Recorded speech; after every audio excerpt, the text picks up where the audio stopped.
I am super delighted to have the opportunity to have a conversation with the inspirational powerlifter, Abby Moon. Abby lives in Seattle, Washington, and she has a really interesting story of how she found fitness and exercise later in life. And when we heard about the power of how movement has transformed her attitude and confidence around aging, we just knew that we wanted to share it with you all through the summit. Now, before we dive into hearing more about your motivational story, Abby, which I know at points is a little heavy, I would love for the audience to just get to sense to know a little bit more about the fun sides of you. So, I heard that you recently got a new kitten, and I'm dying to hear more about it. So, what is its name and how is it settling in? Her name is Grace. I got her because I have a older cat who always wants to be outside. And I thought if I had a kitten, he would like the kitten and stay in more, but he hates the kitten. So I've just started letting them be together and he hisses and she's courageous. She does not retreat. So I have a feeling it's all going to work out, but it's very funny to watch him. He is not happy, but the Oh, kitten's adorable. oh my goodness, yes. I know my parents, they have two cats, and when they first had to introduce, it definitely was a process, but now the two cats are inseparable. So just stick with it. But Yeah, Grace that's what I sounds think. That's what I think. adorable. How long have you had your other cat, and have you ever had two cats before? I've always had cats. I've had my other cat for about 3 years. He was a shelter cat. And no, he had a lot of issues. He was just very difficult to engage and attach to, but we're very attached now. And no, I've never had two cats together. And I've never had a kitten. I've always adopted cats. Okay, so new experience on several fronts. So since you've Right. always had cats, my Right. guess is that you are a cat person as opposed to a dog person. Absolutely. Absolutely. I Yeah. love it. Oh, I think I just heard one in the Right. background. So there we Right. go, attesting to the fact that you have cats and love cats. Well, thank you so much for sharing that. I feel like I know you a little bit better about your cats. People in the comment section, if you want to share whether you're a cat person or a dog Yeah, person, please, any help will be yeah. greatly appreciated. If you want to share about whether you're a cat person or a dog person, or again, if you've dealt with introducing a new cat, that'd be great to see in the chat. But again, we're not here for cats, even though it's great Right, to hear right. about Abby's background and stuff with that. So now we're going to shift gears a little bit for the reason that we are here, which is hearing Abby's incredible and motivational story. So let's get started. What I would love to know first is what was your career and life like prior to weightlifting? My career and exercise, I've been a social worker since 1985. And the last 10 years before I retired, which was at 70, I was an emergency room social worker. And I had no exercise regime. I mean, I would go to the gym and I think I was doing something, but now as I look back at it, I don't know what I was doing. I also did some inline skating and then I hurt my back. So then I switched to biking and I did that for a while and it just never clicked. It was torture. It was something I made myself do every day. So what I've evolved to now is almost shocking because it's just so totally different. No, I love that, and I think that definitely would resonate with a lot of our members. I at least know, like for me, when I first started my fitness journey, very similar to you, I'd go to the gym, but I would just kind of go to random machines. So I do think that that probably would Right, resonate with a lot of right. members. So thank you for sharing that. So, like Abby said, she hasn't always been a power No, lifter, I'm not an something. athlete at all. So now I'm curious, since we knew kind of life before weightlifting and all of that. So, how did you first get involved with exercise on a more serious cadence? And did it start immediately with weightlifting when you did make that shift? No, I was a domestic violence survivor, and I was just afraid all the time. I was afraid. Even though I had a restraining order, my abuser was out of the house. I tried therapy. It was this fear. And I felt like my life had become a box. I mean, I just couldn't do anything. And one day I sort of had this flash that the only person, first of all, that I couldn't live like this anymore. I'm a very social person. And secondly, the only person who could protect me was me. And I realized I just had to get stronger. Not stronger emotionally, because I was pretty strong, but just physically. I could just about pick up a 5-pound weight. And that's how it started. So I started taking CrossFit classes, and they were incredibly challenging for me because my mobility is terrible. And it was hard. It was just really, really hard. But I continued to go and I continued to show up. And after about 6 months, I felt that I really knew the moves and I could practically keep up with the class. And I was the oldest person there. So I think I experienced ageism from the trainers, but it really annoyed me. And I was just very soon let them know that I didn't want to be treated any differently.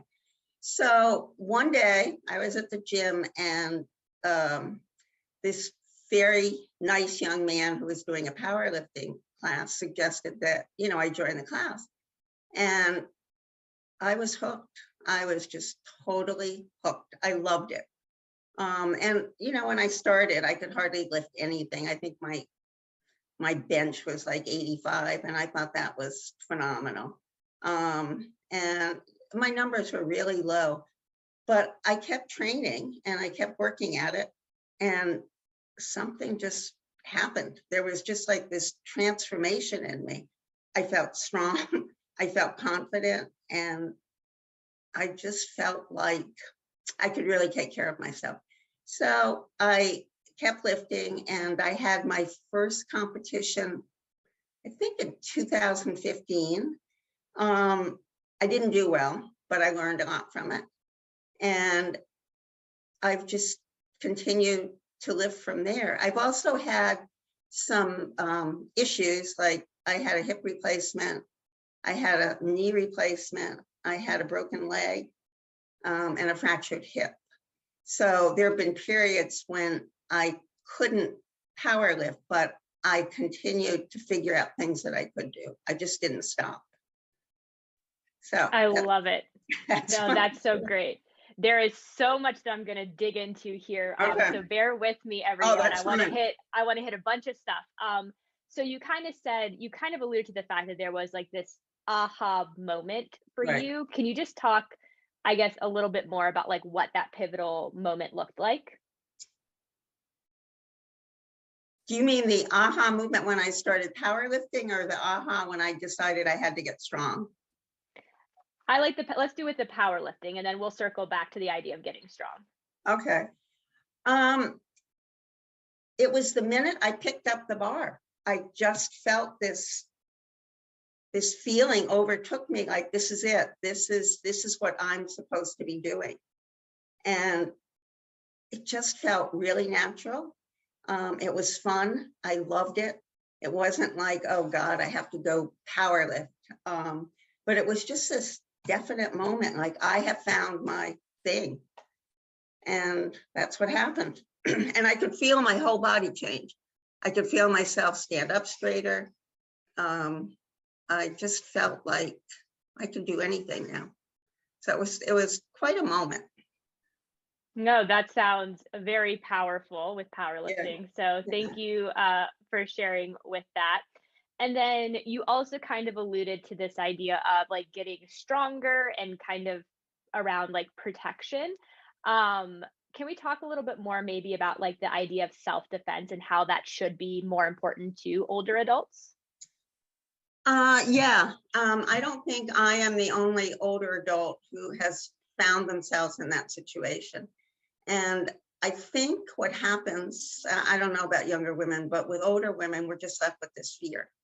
And, you know, you can call the police, you can do this, you can do that, but I just feel strongly until you feel inside that you can protect yourself, that the fear is really not going to go away.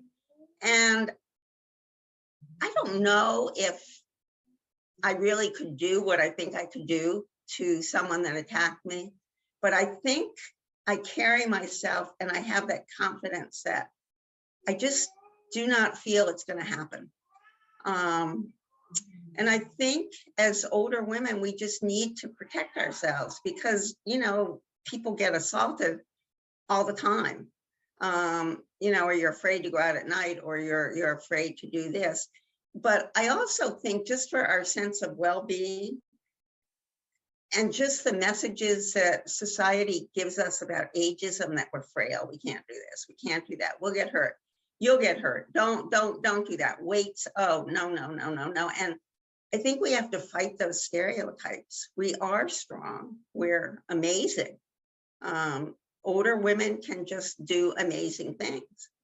And that's the message that I want people to believe, that we can do it. I love it. I think that that is great and very powerful. When you kind of were getting strong, I guess, what's the moment or how long did it take for you to feel that way? And again, I know it's going to be different for every person, but kind of for anybody who might be going through a similar thing that you went through earlier in your life. I think I went to CrossFit, actually, as I think about it, it was more 9 months before I started powerlifting. And I started to feel stronger in CrossFit. I mean, because I could lift dumbbells and I could lift kettlebells. But it really wasn't until I think I had my first powerlifting match that I just felt really, really strong. You know, and confident and all the things you want to feel, and proud of myself that I had attempted this. So that's I love it. That's how it happened. Very cool. I now want to dive and just learn so much more about powerlifting. I have so many questions because this is definitely all new to me. So I know that you attend competitions on a regular basis, and I know you alluded to your first competition being a little bit of a flop, but I guess, can you just explain what your first competition was like, even though I know it wasn't successful in your opinion? I was really terrified because I had no idea what to expect. I had been sick, so I was way below my weight class, which isn't good. You're supposed to be at the top. But I have this problem of jumping commands. I don't know what it is. It's like, I just want to almost, I don't know, get it over with. So it was the command. It was the jumping commands. Like, I had the move finished before they practically had even started. So I really had to have had to learn to be more patient. And, you know, when I think about it, my first competition, my deadlift was 144 pounds, which is ridiculous. I mean, when I think of, you know, what I can do now, and that really felt heavy. I thought I was like phenomenal, 144 pounds, but, you know, and that was heavy. So, and the back squat, I've never had a problem with depth, but what I've had a problem with is what they do is they tell you to go down and then you're supposed to come up. I have this problem of going down and I just think they should tell me to come up. So I got stuck with the back squat, but I still placed. And that's the competition that really got me started. And my gym came and it was really wonderful. So. Okay, so that definitely sounds like that was still successful overall in the scheme of things. So I'm curious, obviously I know a lot of like physical preparation goes into a competition, but can you talk a little bit about, I guess, how you mentally prepare for one of these competitions? Yeah, how I mentally prepare is I have like a a bag, like a clear plastic bag that's full of these inspirational things that people have said to me. And I read them and read them and read them over and over and over. And then I really like this motivational powerlifter, C.T. Fletcher. And I listen to him a lot because he just talks about not wanting to be average and going to a meet and walking in and saying, okay, I'm here, I'm number one, which of you want to be number two and number three? But it's mostly just these sayings that I read. Like, I don't know, I have a friend, Lynn, who would just write me things about, oh, how strong and powerful you are, and you're going to dominate. And it's just really, really helpful. And then I have pictures of my grandchildren that I always take with me. So those are all great things and definitely sound very motivating and a great way to get in the right headspace for a competition. Right. So I'm curious, do you tend to see and compete against the same people at the competitions you attend? Not really, because like with nationals, which I have to do in the Virgin Islands, I probably will be the only one in my weight class, but you still have to hit a certain level. I think you have to have a score of 400 with everything added up. So it's at Worlds where you really have competition. And with the Virgin Islands lifting team, which I'm a part of, they don't do many competitions, and I can't do competitions with another league because I'm part of them. So I have that one in February, but it's still intense because they're like people there, and you want to do well. And, you know, they've already said how old you are, and isn't it amazing that, you know, you can walk? I don't mean that, but, you know, it's just, isn't it amazing? She's 77. So I want to do well. I want to show them what older women can do. So, yeah. I love it. That's awesome. Now I kind of want to shift a little bit away from you and kind of more thinking about our members and the people who are in the audience here today. So I know that people who are tuning in are at all stages in their health and fitness journey, and most are probably not powerlifters like you. So what advice would you give to someone who feels like they could never get to where you are or do what you do? The advice I would give is you don't have to be me or get to where I am. The most important thing to me with new people is telling them that they need to find a routine and they need to show up. And if that's 3 days a week, that's great, but they need to do it consistently. And I think not comparing themselves to other people. I think what's really helpful is if you have, I'm old school, so I write everything down. I always go with a workout. So I think if you go to the gym and you know what you're going to be doing, and you keep track of what you've done. So say you're doing, I don't know, you're at the gym and you're doing rows, and you first started, all you can do is 5 pounds. So I would encourage people to mark that, because pretty soon you're going to be up to 10 and you're going to be able to do more reps. And the moves that I think are really, that was my cat, really important are to get really good at squats, to get really good at push-ups, and to get really good at planks and rows, and just start it at really low weights. But I just cannot stress enough, it's the showing up. It's just being there, because it just becomes a routine and a habit. And a lot of times I don't want to show up, but I do. So that's good.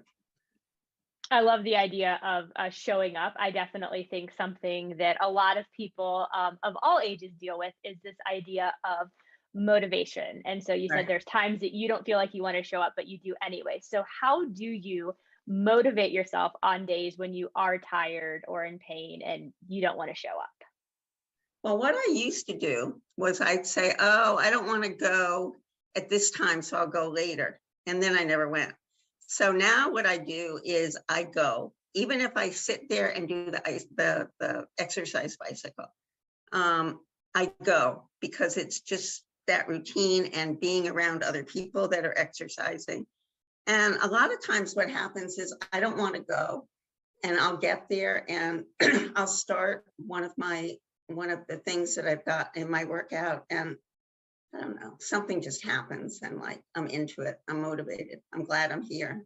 So I also, because I am retired and I have, I see a couple of other clients that I walk with, but I don't really have a real job. So I treat this as my real job. This is something that I have to do. And I say to myself all the time, if you had a real job, you couldn't just not show up, because you can't do that. And that's sort of helped. I mean, I've just really made it a priority. This is what I do. This is my job. I love the analogy of it being your job. I think that that's really helpful as a way to keep yourself motivated. So thank you for sharing that. I'm curious that beyond exercise, so this is the Be Bold Healthy Aging Summit. So I'm curious what you think, what does aging well mean for you? And do you have any reflections that you could share with our Bold community? Aging well to me means that when I'm 85, which isn't too far away, I'm still going to be able to walk up my stairs. I'm going to be able to lift things. Aging well means that I'm going to still have a positive outlook and have a lot of younger people in my life, because they motivate me. And I don't want to end up in assisted living, and I am going to do everything possible to avoid that. And that means getting enough sleep, which I'm not great at, but eating in very healthy ways and exercising, and having a social network of people, which I do. And I think those are the ingredients, and to try and stay off as much medication as possible. Vitamins and supplements are great, but I think once you start taking too many medications, that causes side effects, and then you get something to deal with the side effects. And it's I would try and avoid heavy duty medications as long as possible. Well, thank you for sharing all that advice. And it's funny that you mentioned sleep. One of our other guest speakers today is a sleep expert. So pointing out getting good quality sleep is definitely very important. So thank you for hitting on that unintentionally.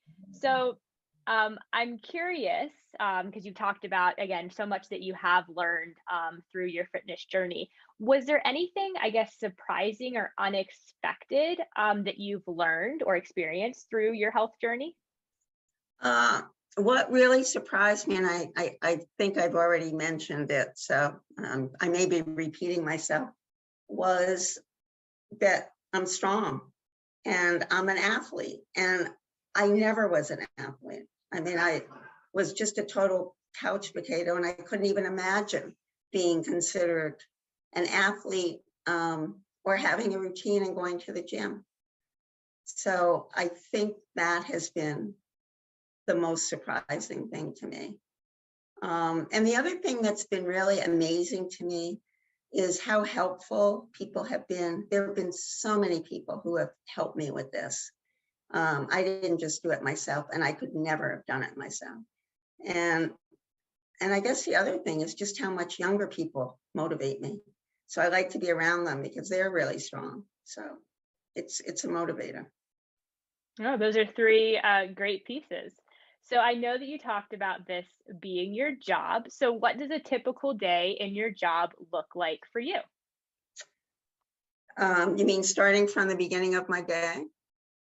I get up, I do a Zoom class with 3 other people that we started during COVID. And that's like a different workout every day. It consists of sit-ups, push-ups, all body weight stuff, because we have kettlebells and we have dumbbells, so we're able to do that. And that lasts about 45 minutes. And then on my gym days, I usually I go see my client, and then after I walk with him, then I go to the gym. And I'm usually at the gym 2.5 hours. And then I come home, and that's it. That's sort of my day.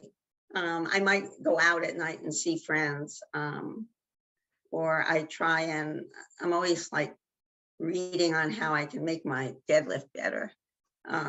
But yeah, I try really hard not to miss a Zoom class, and I get to the gym definitely 4 days a week, and I put in my 2 hours. I'm also going to start going downtown to a powerlifting gym. I'll start that again in January, and I'll do that 2 nights a week. So Incredible routine. And you already alluded to this a little bit, but what do you do in your free time when you aren't exercising? I have a small baking business, so I love to bake, and I don't advertise enough, so I don't have huge numbers of orders, but I usually have a couple during the week. I really like to quilt, so I do that. I like arts and crafts. We started an arts and crafts group during COVID, and we meet every Saturday pretty consistently. And what else do I like to do? I like to binge watch TV. I love Netflix. Do you have any favorite TV shows? I love my grandchildren. Pardon me? That's awesome that you love your grandchildren. That's definitely great and surprising about the baking business. I was saying on Netflix, are there any favorite TV shows that you're watching right now? No, I just finished something that was on Acorn Broadchurch, which was phenomenal. So, but nothing at the moment, which is good. Wonderful. Well, that definitely sounds like when you're not working at your job, you definitely have a lot to keep you busy, which is incredible. Which I think that's another thing with aging. I think that's really important is that, goodness, that's my cat. I'm sorry. I think with aging is that we keep doing stuff. We don't just sit, because I think sitting is a disaster for us. So yeah, I would encourage people to just find something that they love and do it. I think that's great. I know we're wrapping up here. So is there anything else that you would love to share with the Bold community before we wrap things up? I know I said it, but my message is, as older adults, we need to really break these stereotypes that we cannot do hard exercise. We can do hard exercise. And I don't know who started this, we're frail and we're going to get hurt and, don't do this and don't do that. We're going to end up frail if we don't exercise. And I know a lot of you are grandparents. You want to be able to pick your grandkids up. You want to be able to pick up grocery bags and not have someone have to do it for you. I just want to be as independent as possible. And I'm sure that there are tons of people who feel that. So that's my message. Just keep going. I think that's a great message. Well, Abbey, it has been an absolute pleasure speaking with you today. Thank you so much for being a guest speaker and sharing your very empowering story with us, as well as some more info about your cute cats. Hope all goes well with that. And a big thank you to everyone who attended this session today.